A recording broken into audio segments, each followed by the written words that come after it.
And you just keep going, won't you? Watching the stars, warming your hands on the campfire, dancing, eating, making fucking love all night, all of it, all of it! That's my reward for everything I suffered! That's why I survived 10 years of torment! The fight, the clawing, the loneliness, the fucking loneliness, all of it, so I could rot! Because the person I trusted the most... She would not come. What? Okay, I want to talk in this video about why Carla is first. Her story is objectively poorly written. Like, it is literally just bad writing through and through. And then why she is a bad character and is a massive Mary Sue. Okay, so first and foremost, true resurrection can create you a new body, replaces missing organs, all of this. Like, it could straight up, it can basically resurrect you from literally anything, you know, barring like 2 exceptions.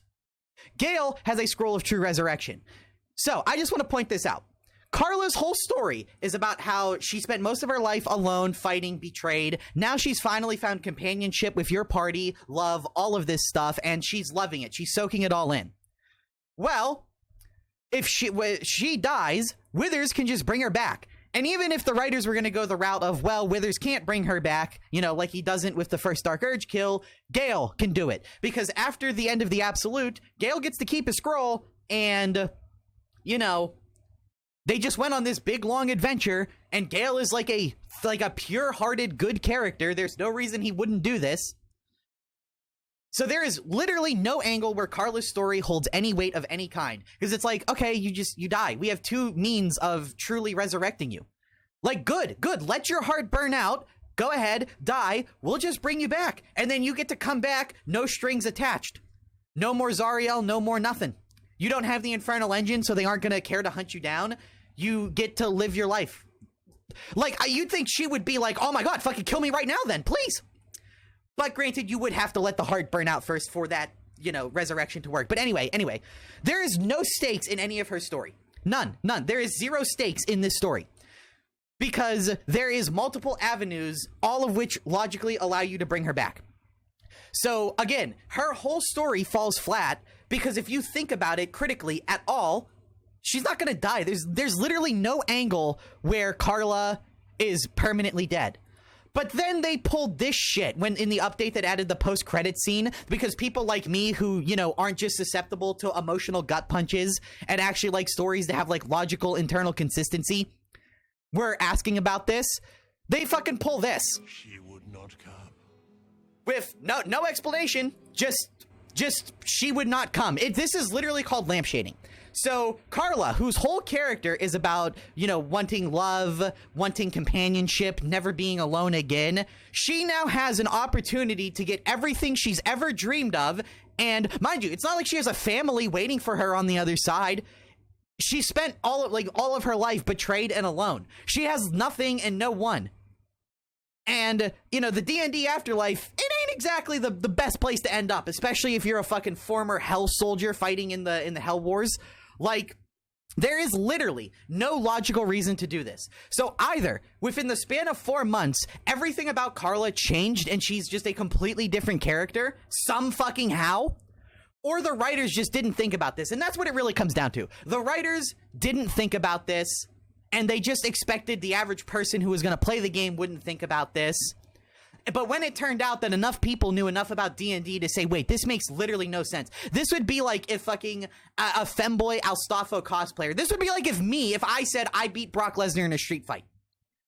Everyone would look at me like, what are you talking about? The only difference is this requires just a teensy bit of setting knowledge. Okay, now I want to talk about why Carla is just a bad character all around. First off, do you know no companions fight with Carla? Nobody, like, ever has anything bad to say about her. She is the only companion in the game where everybody loves her, everyone gets along with her, nobody has an issue. Okay, second off, this.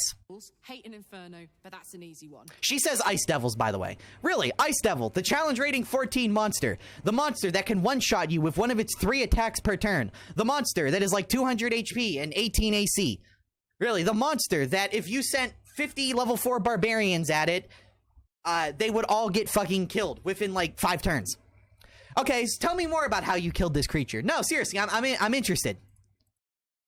Orthons love projectiles. What they don't love is getting their bombs lobbed right back in their faces.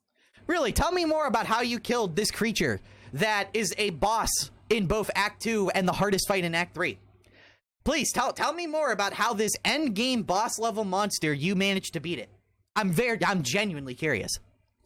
So Carla is presented as this crazy strong badass, which makes zero fucking sense because, you know, Orthons, especially because of their tricky stealth nature, Orthons are like perfectly designed to be able to kill hundreds of crappy low-level fighters just on their own.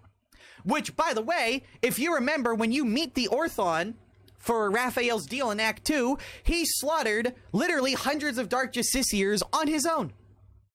So an Orthon, what is it? Is an Orthon on the level where a few level 4 barbarians in the Hell Wars can take him down? Or is he on the level where elite level 6, like, you know, religious justiciars cannot take one down? What are they on? The game has no internal consistency because the game's not trying to tell a good story. It's trying to tell an emotional one. It's trying to hit you in the gut with feels. Maybe you can argue this is just her, you know, this is what she knows and she never actually had to do it. Okay, sure, fine. But that doesn't change how every time the topic of devils and demons comes up, she talks about how she fought them and constantly, you know, lived 10 years in the Hell Wars. And I just want to point out, if you were going to play D&D right now, and you were going to go up to a DM and your backstory was that I was an elite soldier personally picked by Zariel to go fight in the Hell War and deal with devils and demons, and now I'm stranded. Basically, take Carla's exact backstory, but change a few elements so that it's not, you know, upon first glance, people wouldn't recognize that it was Carla's. And every DM in the world, they're either gonna they're gonna laugh at you, or they're gonna say, okay, we need to change a few of these things. Or you need to be, like, severely cursed to be, like, 10 times weaker than you're presenting as. Because her backstory is more akin to, like, a fucking level 15 fighter, you know, that can basically go solo the entire game. But they try to play it straight as, like, oh, you know, blah, blah, blah. That's just how she is. So nobody has any problems with her. Everyone loves her. Dude, even the NPCs that fucked her over talk about her fondly. Like, seriously, you can comb through all the dialogue in this game, and there's, like, no one has anything bad to say about her, which is just an anomaly. Okay, next, I want to talk about her companion quest and how it is by far the worst in the game. Her companion quest literally just boils down to fucking grab pieces of infernal iron, which are placed in such obvious areas you would never be able to miss them. Talk to basically the only blacksmith throughout the entirety of the game until Act 3. And there you go. Then you go kill Gortash, which you have to deal with. You know, he has to die. There's no way to make him not die. Either you side with him and he dies at the Absolute, or, like, the Absolute just psychically scrunches his brain, or you just kill him then and there. Like, there's no way around killing him. So, like, Carla's story is bland, cookie cutter, and very, very poorly written. And I really don't like it. Because it fucking reeks of... we are prioritizing an emotional gut punch over anything that makes sense. Even if we have to say things that are practically impossible, we want that gut punch, goddammit. So unless, like, the only way to really, really get invested in this story is if you turn your brain off and just let the feels wash over you. Which I get some people like that, but that's soap opera writing. That's not good writing. Romeo and Juliet works because it's stupid fucking kids doing stupid irrational things like kids do. Carla's story doesn't work because she's like mid-30s and there's rational ways to explain to her that no, everything is actually going to be fine. Look, we even have a backup plan in case the first one fails. This story sucks.